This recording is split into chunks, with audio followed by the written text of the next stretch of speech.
So we'll start with the revisionary series in that essay 520 analytical procedure. First, we'll revise the definition of the analytical procedure. Analytical procedure means evaluation of the financial information through analysis of plausible relationship among both the financial and non-financial data. Analytical procedure also covers such investigation as is necessary of the identified fluctuation or relationship that are inconsistent with the other relevant information or differ from expected values by a significant amount. The next is objective as per SA 520 analytical procedure. The objective is to obtain the relevant and reliable audit evidence when using substantive analytical procedure. To design and perform the analytical procedure near the end of the audit that assists the auditor when forming an overall conclusion whether the financial statements are consistent with the auditor's understanding of the entity. Next is the example of the analytical procedure. In that, consideration of the comparison of the entity's financial information are comparable information for the prior periods, anticipated result of the entity such as budget or forecast, or expectation of the auditor such as an estimation of depreciation. Similarly, industry information such as comparison of the entity's ratio of sales to account receivable with the industry averages or with other entities of a comparable size in the same industry. Consideration of the relationship are among the elements of the financial information that would be expected to conform to a predictable pattern based on the entity's experience, such as a gross margin percentages between financial information and relevant non-financial information such as payroll cost to number of the employees, and applied to a consolidated financial statement component and individual element of the information. Next is, thus we can say that the analytical procedure may be segregated into following major type. First is a comparison of the client and industry data, comparison of the client data with similar prior period data, comparison of the client data with client determined expected result, comparison of the client data with the auditor determined expected result, and the comparison of the client data with expected result using the non-financial data.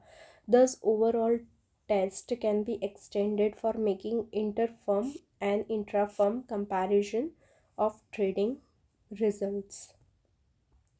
Next is, when designing and performing substantive analytical procedure, auditors shall consider the following.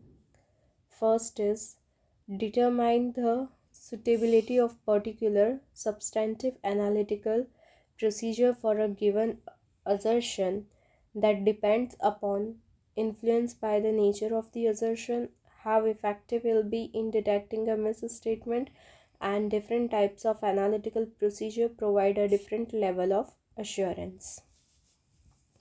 Evaluate the reliability of the data from which the auditor's expectation of the recorded amount or ratio is developed. It depends upon source of information, comparability of the information, nature and relevance of the information, and control over the information. By doing all this, we are evaluating the reliability of the data from which the auditor's expectation of the recorded amount or ratio is developed. Next is, develop an expectation of the recorded amounts or ratios and evaluate whether the expectation is sufficiently precise. It depends upon accurate degree available, the accuracy with which the expected result of the substantive analytical procedure can be predicted, the degree to which the information can be disaggregated, and the availability of the information, both financial and non-financial. Determine the amount of any difference of the recorded amount from expected value that is acceptable without further investigation. It means it is influenced by materiality. Factors to be considered for a substantive analytical procedure. First is the source of data, disaggregation of the data, predictability, account type, availability of the data, nature of the assertion, and inherent risks. What can go wrong in financial statement? These all are the factors to be considered while forming a substantive analytical procedure. Techniques available as a substantive analytical procedure. The next topic is technique. First is a trend analysis, second is ratio analysis, third is reasonableness test, and fourth is structural modeling. So the first is trend analysis. Trend analysis is commonly used technique analyzing the account of fluctuations by comparing a current year to prior year to several years information. It is the comparison of the current data with the prior period balance or with a trend in two or more prior period balances. The auditor evaluate whether the current balance of an account move in line with the trend established with the previous balance for that account or based on an understanding of the factor that may cause the account to change. Ratio analysis useful for analyzing the assets useful for analyzing asset and liability account as well as revenue and expense account. An individual balance sheet account is difficult to predict on its own, but its relationship to another account is often more predictable. Ratio can also be compared over time with entities in the same group and with other companies in the same industry. Next is reasonable test. This analytical procedure does not rely on event of the prior period but upon a non-financial data for the audit period or for the audit period under consideration. These tests are generally more applicable to income statement accounts and certain accrual or prepayment account. These tests are made reviewing the relationship of certain account balance to other balances for a reasonableness of the amount. Structural modeling. Next, a modeling tool construct a statistical model from financial and non-financial data of a prior accounting period to predict current account balances, for example linear regression. All right. Next is timing of analytical procedure.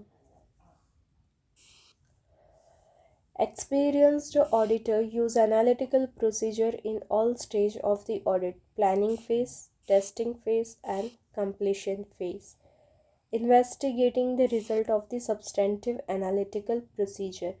If analytical procedure are performed in accordance with this as identifying fluctuations or relationships that are inconsistent with the other relevant information or that differ from expected values by a significant amount, the auditor shall investigate such difference by inquiring of management and obtaining appropriate audit evidence relevant to management's responsibility of the data from which the auditor's expectation of the recorded amount or the ratio is developed. If management is unable to provide an explanation, perform the other audit procedure as considered necessary in the circumstances. Consideration public sector entities. The relationship between the individual financial statement items traditionally considered in audit of the business entities may not always be relevant in the audit of the government or other non-business public sector entities. The next essay